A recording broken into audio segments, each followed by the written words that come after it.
আসসালামু আলাইকুম।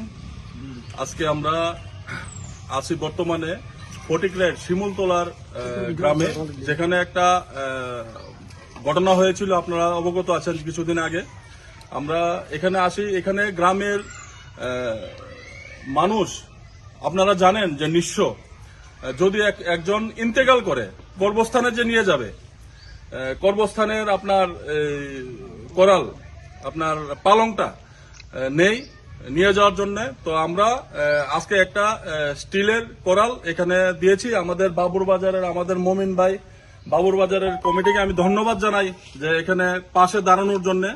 সেই সঙ্গে আপনাদের মিডিয়া বন্ধুদের মাধ্যমে একটা বার্তা দিতে চাই যে আমাদের মসজিদে আমাদের কোনো সাহায্য করার দরকার নেই কোনো সরকারি তরফ থেকে।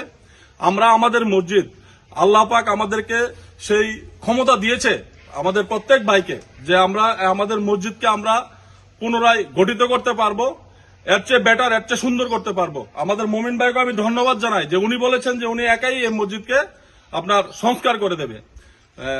সেই সঙ্গে পাশাপাশি আমি আপনাদের মাধ্যমে আমাদের রাজ্য সরকারকে বলতে চাই যে এখানে শিমুলতলাতে যে পরিবারগুলো এখনো আপনার নিঃস্ব, স্বাভাবিক জীবনে আসতে পারেনি, তাদেরকে স্বাভাবিক জীবনে আসতে সরকারের যেন একটা ভূমিকা হয়।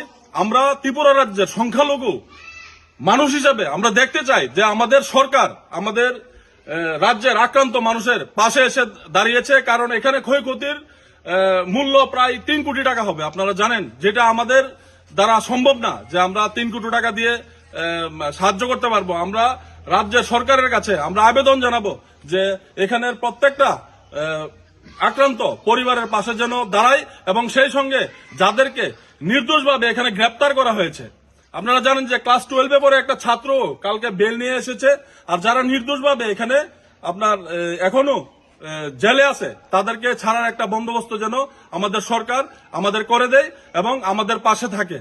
আমরা এই বার্তাই আপনাদের মিডিয়া বন্ধুদের মাধ্যমে আমাদের রাজ্য সরকারকে বলতে চাই। সেই সঙ্গে আমাদের রাজ্যের মুখ্যমন্ত্রীও এখানে ফটিকরায় আসবে 4 তারিখ আমরা শুনেছি।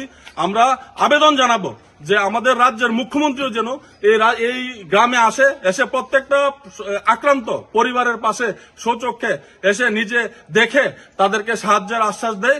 আমরা এই দাবি, এই কথা বলে আমি আবার কথা এখানে শেষ করছি। ধন্যবাদ।